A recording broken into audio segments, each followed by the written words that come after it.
Hey, what's up guys, Rep here. So they haven't had enough. Localizers and their supporters are still fighting to defend bad translations and bad localizations. And today, it's centering on this article right here. So a lot of members of the industry, including localizers, are spreading the message of this article titled, "This Week in Anime, What is the Anime Localization Controversy?" And this is coming from the Anime News Network, and I'm sure, given their history, they definitely won't have a biased take towards this subject. And I just want to point out before we look at this article, 84 likes on this tweet from 4 days ago on an account with nearly 500,000 followers. It doesn't really add up. It looks a little weird to me.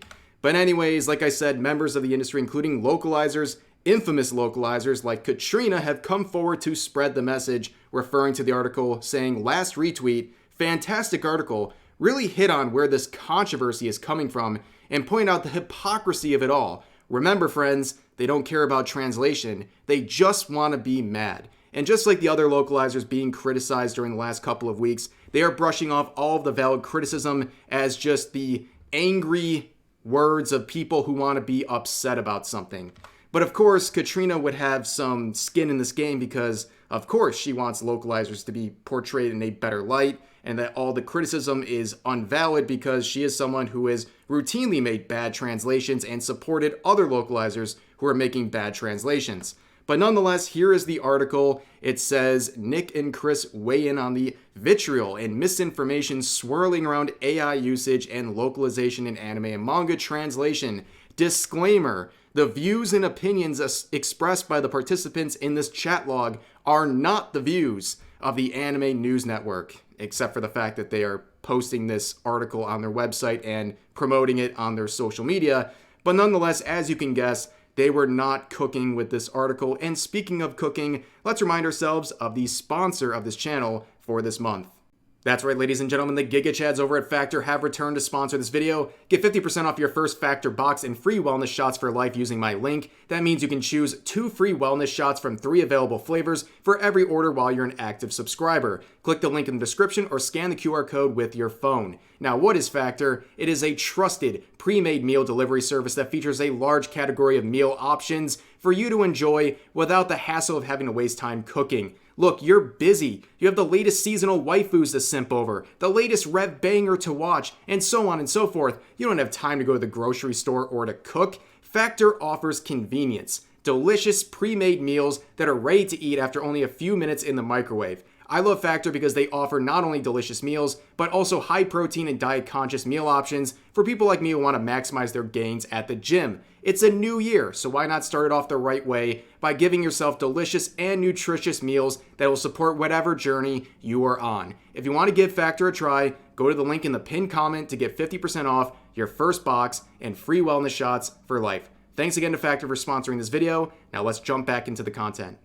Welcome back. So we're going to begin at the top of this chat log / article. It says, there are a lot of angles to this topic, some much more legitimate than others, but we might as well begin with the news that kicked off the most recent online firestorm. What would otherwise be a unequivocally welcome announcement that the Ancient Magus' Bride would be returning with a simulpub was complicated, i.e. marred, by the mention of AI-assisted translation. And then they go on to talk about how AI has already become a part of the anime industry in terms of art and things like that. Now, once again, right off the bat, it seems like the message has gone right over these authors' heads. The issue people are having is with localizers. They are not saying that AI is the solution or the preferred method of translation. They're simply saying, localizers, we don't feel bad for you if you're being replaced by AI because you have been actively doing bad translations and mocking those who criticize you. So we don't feel bad for you if you're being replaced by AI. Nobody is claiming it's the ultimate tool.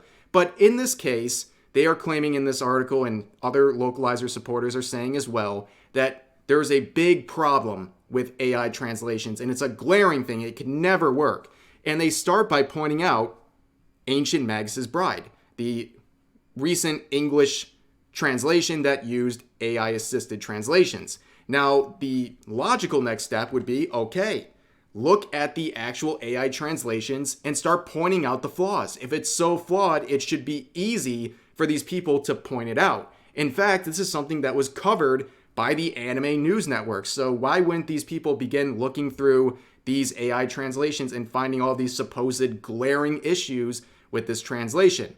Well, they would ignore that and go on to say this: there's no way for us, a pair of non-experts, to break down every single thing wrong with machine translation.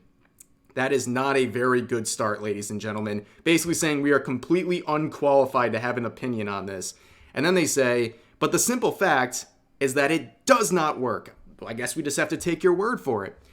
It will misinterpret nuance, spit out gobbledygook, and sometimes be just plain wrong. It will sometimes misinterpret nuance, spit out gobbledygook, and sometimes be just plain wrong. That is the best description of localizers I have ever seen. I mean, hit the nail right on the head there.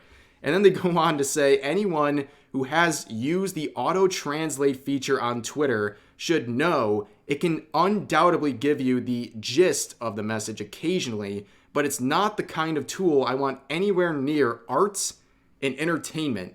That's a very big change here, a weird comparison between Google Translate and the machines for these AI translations. Those are not the same thing, and it's really just an apples and oranges comparison. But again, focusing on this whole not qualified, they say right at the beginning, there's no way for us, a pair of non-experts, to break this whole thing down.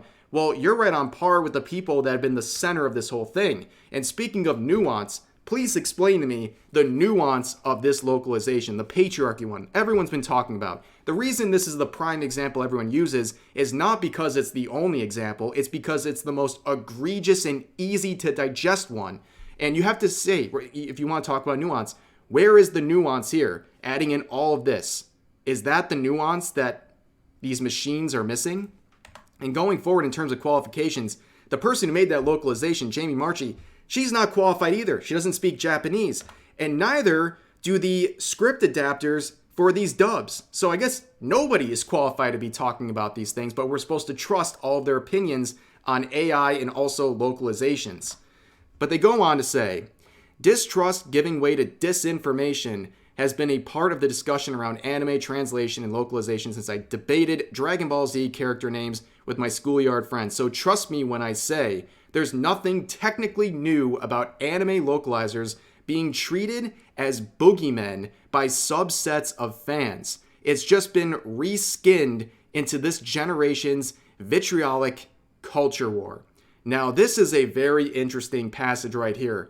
Boogeyman. Who else do you blame for bad localizations? You blame the people who made them, and those are the people being criticized, the localizers and their supporters. And this whole idea of a culture war, this really isn't a culture war issue. Just do your job right. If these localizers did their job, there would be nothing to complain about. It's like going to a restaurant, ordering a steak, and instead of the steak, you get a vegan chicken with a political message etched on it, and then the cook tells you that you're a bigot for complaining about it. You know, it's crazy. And talking about the culture war like these localizers want no part of it, they are a part of the culture war. They are active participants. Look at people like Jamie Marchi. She openly admits and then reaffirms this recently that she will intentionally change translations just to piss off people she politically disagrees with. That is culture war. But going forward, they say, I was trying to find a diplomatic way to word this, but hey, I'm among friends. That shit pisses me off so much. The discussion has nothing to do with translation anymore. Like everything else subsumed into the culture war, insecure chuds transform its nuances into a blunt axe to grind. Chud. I can literally hear the droplets of soy melding into each keyboard stroke that was used to make this sentence. Insecure? I think you're the ones diminishing valid criticism to boogeymen of your culture war, or this supposed culture war. And exactly what you're claiming is what these people are doing. And this idea of insecurity, I think this is what insecurity looks like. The never-ending list of localizers who feel like they have the power to tell people that they're wrong and to actively provide mistranslations and rub it in people's face like this. This is just one of the many quotes from that previous page there saying the true joy of localization really is seeing what you can get away with. That looks like insecurity to me as well. But moving forward, they would say more things, saying, I don't feel like I need to point out to any particular commentators because A, I don't want to give those types oxygen, and B, a lot of their grievances have been done so many times as to be ubiquitous. Okay, so this was actually something that happened in a previous video where a localizer supporter basically challenged people to find more errors in the translations of Miss Kobayashi's Dragon Maid and other anime as well. And this translator, who's doing an honest and proper job, took on that challenge. And that's exactly what they did in this video. And we covered some of the examples that were further found in the Miss Kobayashi's Dragon Maid Funimation dub that proved to be mistranslations. But this is a better point right here. So I will provide a link to this article in the description. I'm just going to scroll through it right now. These are all examples of mistranslations and bad localizations. Literally dozens upon dozens upon dozens. And those saying, oh, it's just the Dragon Maid dub that they're upset about. No, there's countless examples being shown to these localizers, and they're just brushing it off and denying it ever even happened and saying that people only have one example of a bad localization. And that's just not the truth.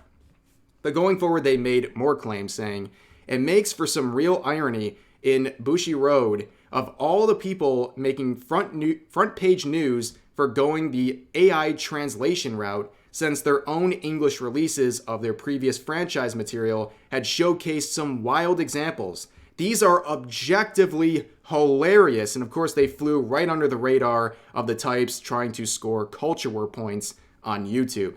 So some of these translations saying, Miko's going hard in the paint. Think of the clout will get beating a goated unit, and so on and so forth. I think you're just pointing out more things for people to point at as bad examples of localizations. And again, nobody was cheering on Ancient Magus' Bride's choice to switch to AI because AI was better, and they were saying that that company is the greatest ever. They were saying, hey, localizers who are upset about this, we don't feel sorry for you because you've been basically asking for this by constantly providing mistranslations and spitting on the complaints of fans. And moving on, they say this. That point gets to the inherent problem of wanting literal translations and a fundamental misunderstanding of what a translation is. A fundamental misunderstanding of what a translation is. May I remind you, you're not an expert. And you don't speak Japanese, so how are you going to have some sort of a nuance and expert understanding of this whole situation? Neither do people like Jamie Marchi or other people making these script dub adaptations. But going on, they say, there's just no winning those arguments because they aren't even arguments. So they're saying that these people pointing out the bad deeds of localizers have no legitimate argument except for all of the evidence that we just went through. But does that sound familiar, guys, having no legitimate response to valid arguments being raised? Yeah, let's remind ourselves what Jamie Marchi, that localizer, had to say when she was confronted with people upset about mistranslations. Well, I'm kind of scared to ask this question now because I don't want to bring down the room. So this is more directed at Jamie, but all of you can answer. Go, Jamie, go. I'm excited like, about it. I'm ready to bring down the room. Let's do it. We need a spotlight. So Funimation has come under, let's call it, criticism for how they choose to adapt their scripts for like a couple unnecessary of shows. hate. Yeah, got it. Yeah, and a lot of that I feel is directed at you unfairly. Thank you. So how would you like to respond to that kind of criticism? To the criticism, like, I have a vagina, deal with it. But here's my feeling. Anytime I make, like, if I'm making misogynists and Nazis angry, then I'm doing all right.